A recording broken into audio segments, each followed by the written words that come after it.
Bricolage, revista de estudiantes de Antropología Social y Geografía Humana. Es importante hacer antropología visual, ¿no? Porque en una cultura en un mundo en el que tiene tanta importancia la imagen y donde se usa y se distorsiona tanto la imagen como instrumento de poder para controlar, para someter, para generar ideas falsas o equivocadas, creo que precisamente también hay que tomar a la imagen como un arma para contrarrestar todas estas tendencias y para usarla en lugar de para someter, para liberar, para generar conciencia, para sensibilizar a la gente, para visibilizar problemas, realidades que se ocultan, que no se dicen. Entonces creo que por eso es muy importante hacer antropología visual y ese es como el motivo principal por el que yo empecé a hacerlo, aunque no lo pensé primero y luego lo hice, sino que en realidad en mi trayectoria me encontré de manera fortuita y casual con la imagen. De hecho me caían gordos los antropólogos que hacían antropología visual durante la carrera. Los veía en el patio haciendo sus prácticas de campo con la cámara como ustedes y yo decía, ay, qué sangrones, ¿no? Entonces, y bueno, pues me tuve que morder la lengua. Me regalaron una camarita cuando estaba haciendo trabajo de campo con niños de la calle en el barrio de La Soledad. Empecé a retratarlos, empecé a prestarles las cámaras y montamos una pequeña exposición en donde ellos hablaban sobre las imágenes y las describían, y entonces me di cuenta que más allá del resultado de la imagen misma, también era un excelente pues pretexto o vía o medio para comunicarse con los otros de una manera diferente, ¿no? Entonces rompiendo esta simetría, ¿no? De yo soy la autoridad, tú eres mi sujeto o mi objeto de investigación. Entonces como que se invierten los papeles cuando ellos tienen la posibilidad de apropiarse de las herramientas y los instrumentos audiovisuales, y creo que eso cambia y hace que la antropología sea diferente. Pero sí fue una revelación, un descubrimiento muy útil que pues marcó definitivamente mi trayectoria, mi carrera, y que me hizo ver a la antropología de otra manera. Y creo que esa es otra de las virtudes de la antropología visual, que genera una doble revolución, ¿no? Por un lado nos ayuda a pensar a la antropología de una manera distinta, a repensar sus fines, sus métodos, sus objetivos, sus principios, sus presupuestos, sus premisas, y también implica una manera distinta de pensar en la imagen, ya no desde la estética, desde la historia del arte o desde la psicología, sino sobre todo pues desde la antropología como un producto cultural, viéndola en su estrecha conexión con la cultura, con la sociedad y como un síntoma o como un índice pues de las problemáticas en el mundo contemporáneo. Es un tema muy interesante.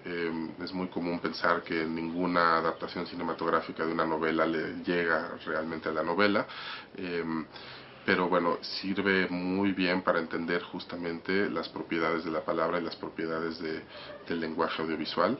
En mis cursos, en algunas ocasiones, muestro una película de Robert Garner sobre los Nuer y al mismo tiempo leen el libro de Evans Pritchard sobre los Nuer, y después reflexionamos sobre el tipo de información que nos brinda una y que nos brinda la otra. Y bueno, no es exactamente el caso porque esta no es una película, digamos, adaptada del libro, sin embargo hablan del mismo tema. La conclusión a la que siempre llegamos con el grupo es que no es lo mismo leer a los Nuer que ver a los Nuer, ¿no?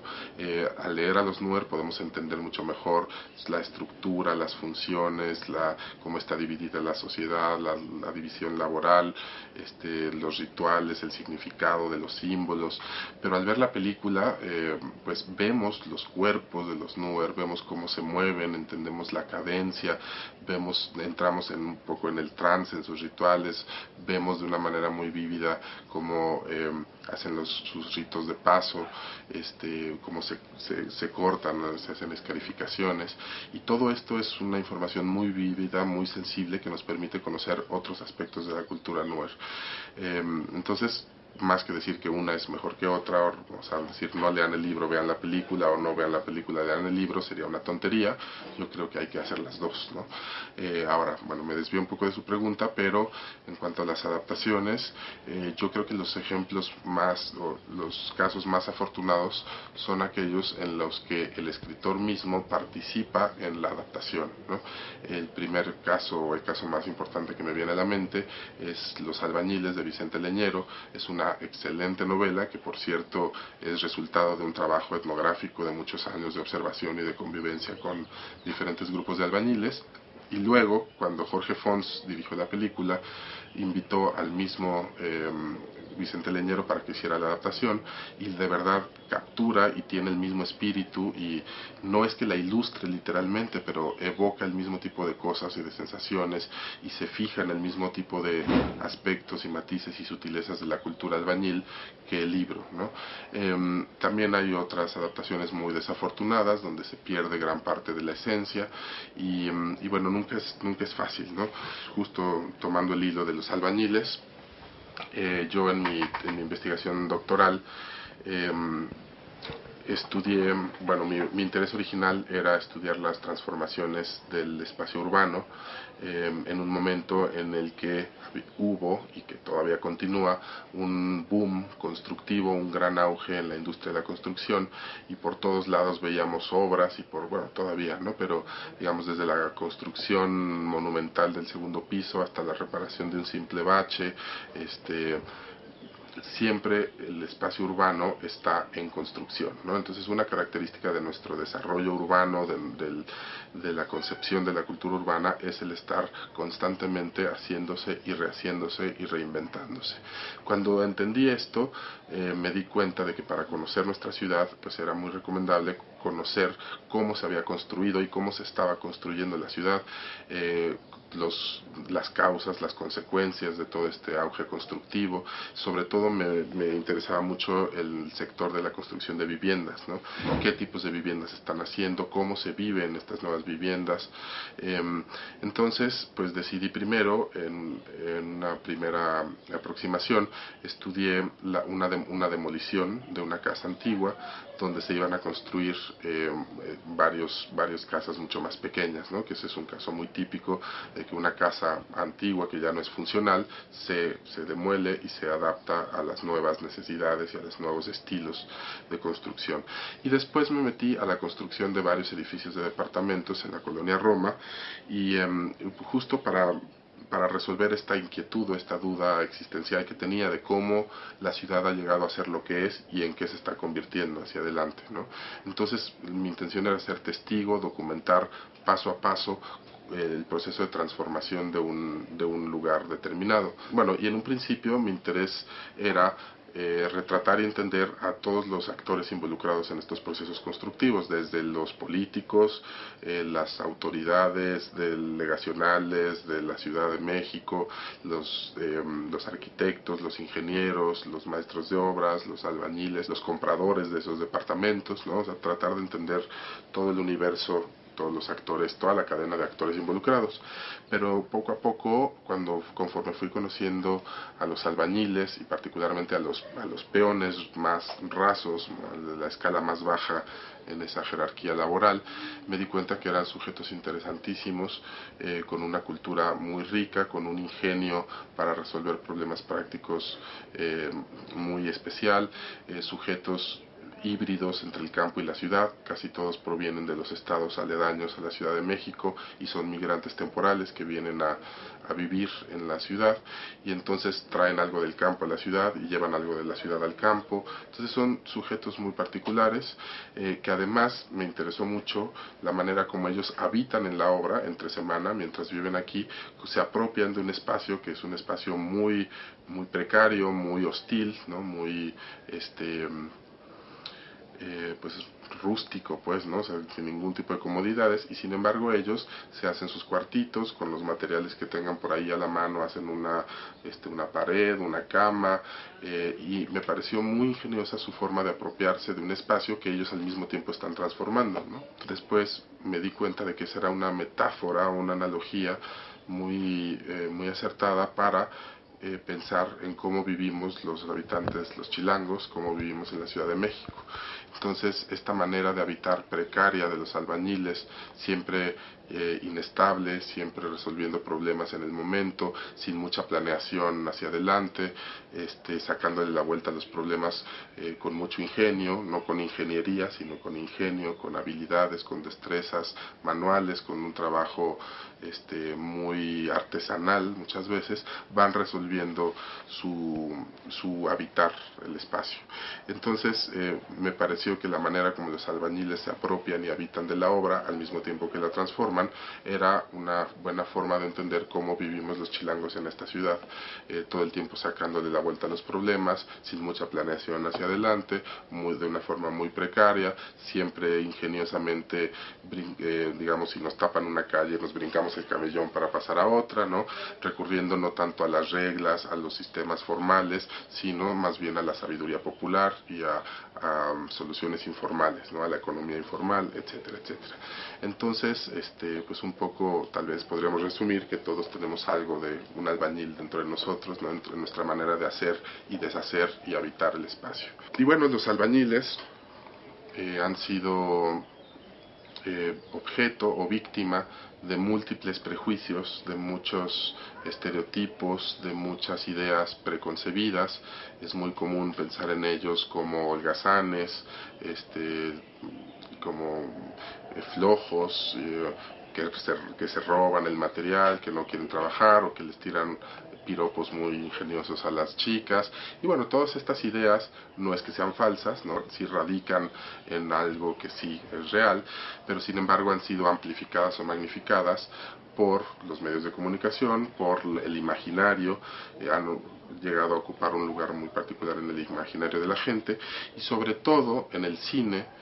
Estas imágenes distorsionadas o magnificadas de los albañiles han sido muy comunes, ¿no? Hay toda una saga de películas, El Día de los Albañiles 1, 2, 3, 4, 5, 6, 7 o más, no sé, muchas películas donde se toma a los albañiles pero nada más a partir de, o sea, se les ve a través de filtros o a través de estos prejuicios o estereotipos, y no hay una verdadera intención o vocación de conocerlos y de entenderlos realmente. Y eso es algo que yo intenté contrarrestar en la medida de lo posible en mi tesis, pero que también hay otros documentales más recientes, como en El Hoyo de Juan Carlos Rulfo, donde tenemos un retrato más fidedigno, más vívido de los albañiles en la actualidad, que ya rompe o confirma en algunos casos estas ideas distorsionadas sobre la cultura albañil en el cine mexicano. Y así como pasa con los albañiles, esto sucede con muchísimos otros personajes, con muchísimos otros actores que han sido retratados en la historia del cine mexicano, particularmente en la época de oro del cine mexicano. Fue una época en la que se consolidaron muchos prejuicios hacia diferentes clases sociales. Por ejemplo, la forma de hablar de los pobres, ¿no? A partir de, no sé, de Los Olvidados de Luz Buñuel de 1950 para acá, se fijó una idea muy equivocada de cómo hablan los pobres en los barrios bajos, ¿no? Con un tonito así como, tú no sé qué, nanito, y que no, o sea, que es, digo, ciertamente hay diferencias en las formas de hablar, los sociolectos, diferentes clases hablan diferente. Una señora de las Lomas no habla igual que alguien un comerciante de Tepito. Sin embargo, estas diferencias fueron acrecentadas enormemente en el cine, y dan hacia afuera una imagen de México pues que no tiene mucho, no tiene un referente muy real, y bueno, y entonces sí, el cine es constructor de imaginarios, el cine desmitifica pero también construye mitos. Entonces el cine mexicano pues ha consolidado en el imaginario de los mexicanos o ha asignado lugares particulares a diferentes oficios, a diferentes clases sociales, y entonces bueno, pues para entender muchas veces la cultura, además de ir a la realidad y además de hacer etnografía directamente, también es importante entender las representaciones visuales, las representaciones cinematográficas o a través de diferentes disciplinas artísticas, cómo se han representado esos fenómenos que a nosotros nos interesan y cómo han, digamos, trascendido en el imaginario de la gente y cuáles son las ideas que el común de las personas tienen sobre ese problema, sobre ese determinado grupo. Entender el imaginario, entender las representaciones es también una parte fundamental de hacer antropología y es algo para lo que la antropología visual también nos prepara y nos puede aportar mucho, ¿no? Finalmente, creo que en el cine mexicano, particularmente en el cine documental, atravesamos por un momento muy importante que responde a algunos fenómenos o transformaciones transversales que han sucedido, que han acontecido a nivel global. La revolución de la imagen digital, por ejemplo, ha generado cambios muy importantes en cómo se hace el cine, cómo se consume el cine, quiénes lo ven, quiénes lo hacen, cambios radicales muy importantes. Pero también ha generado o ha permitido una explosión o una proliferación de producciones más independientes, al ser más accesibles las cámaras, al ser más barata la tecnología audiovisual, o ha roto, digamos, la dinámica de que para hacer una película tenías que tener un presupuesto millonario y tener como todo un equipo que te ayudaba. Ahora pues cualquier cámara es un celular y cualquiera que tenga algo importante que decir lo puede hacer, digamos, con recursos más o menos a la mano. Entonces, bueno, esto ha generado que en el campo del cine documental, particularmente en los últimos 10 años, ha habido pues un aumento impresionante en la producción de cine documental en México, también en el mundo, pero no solo un aumento cuantitativo, sino también ha habido cambios cualitativos importantes. Los documentales ya no se hacen, digamos, desde una perspectiva institucional, ¿no? Antes el gobierno tenía que, o IMCINE tenía que patrocinar los documentales, pero ahora al no haber este tipo de compromisos, pues se hace un documental más independiente, más libre, más crítico. Entonces miramos nuestra propia realidad desde otra perspectiva y ya no dependemos solamente de estas representaciones oficiales de lo mexicano. Entonces pues creo que es muy importante el momento por el que estamos atravesando. Digamos, si hacemos una comparación entre este cine que se hacía en la época de oro y el tipo de cine documental que se hace ahora, pues vemos mucho más riqueza, mucho más profundidad y sobre todo eso, una multiplicación de las miradas, ¿no? La realidad es muy compleja, muy rica, muy diversa como para ser filtrada o vista a partir de pocas miradas, ¿no? Entonces esta explosión de las miradas y de las voces ha hecho que pues tengamos muchas más referencias, muchas más fuentes para aproximarnos a los fenómenos que nos interesan, ¿no? Y creo que esto es algo muy positivo y que apenas estamos empezando a entender y empezando a medir su peso y su importancia. Entonces, bueno, pues creo que es un momento muy emocionante para la antropología visual, para la antropología, para el cine documental, para el cine en general en México.